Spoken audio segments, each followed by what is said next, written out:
Omnibus 3 Primary presents Checks and Balances, explained with examples by Holly Logmill.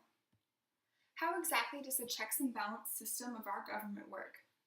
Well, I'm going to be showing you a few diagrams that explain exactly how the arrangement of our checks and balance system works in the government today.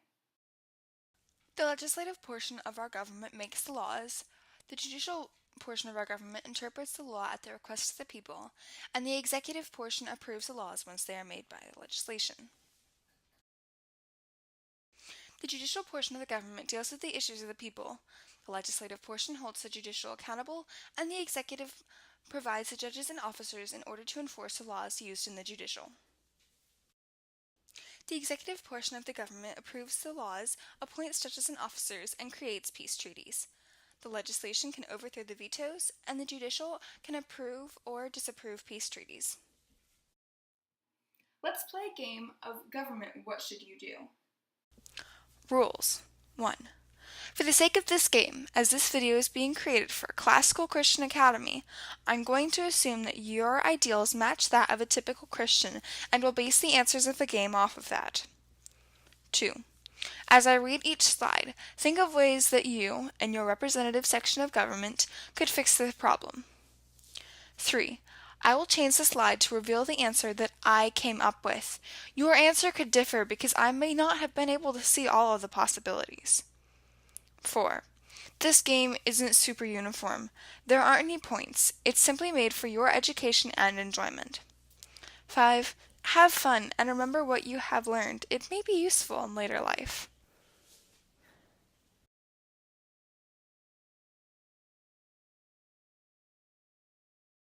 Example 1.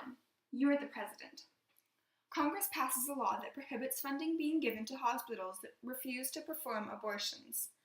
As the president, let's say for the sake of discussion that you are against abortion. What should you do?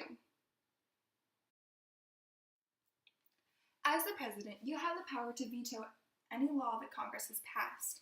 So, using this power, you can simply veto the law that refuses to fund hospitals that will not perform abortions.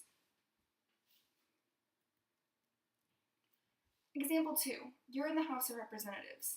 The Supreme Court Justice rules that it is unconstitutional to prevent homosexual marriage. As a House representative, what should you do? You could attempt to have the Constitution amended by Congress. However, this may prove to be a difficult task as many people are in favor of homosexual marriage. Unfortunately, if the Constitution cannot be amended, there is not much else you can do in this situation. Example 3. You are a Supreme Court Justice. Congress passes a new law banning all religious displays, even if they're on private property, claiming that these displays are a form of hate speech. What can you do?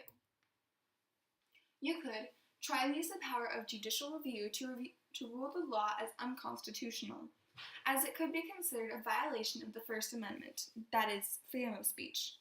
Congress could try to amend the Constitution, but it would be very difficult because freedom of speech is a very important amendment and you wouldn't want to contradict that. Congress has voted and won 2/3 of the vote and can now overthrow your veto of the law federal funding cannot be provided for hospitals not performing abortions. As the president, there's not much you can do now. However, as a citizen, you can donate personally and collect money from others to donate as well, as long as you're not doing it as a president, but simply as a person trying to help out. Example 5. You are a senator. The president orders that the army be sent to another country. Our warplanes and soldiers invade the country, killing the leader and replacing the government with one more to the liking of our own president. Congress has not declared war on this other country. As a senator, what can you do? You can vote for the impeachment of the president for waging war without congressional approval. Thank you for taking time to learn about our government system. Have a great day.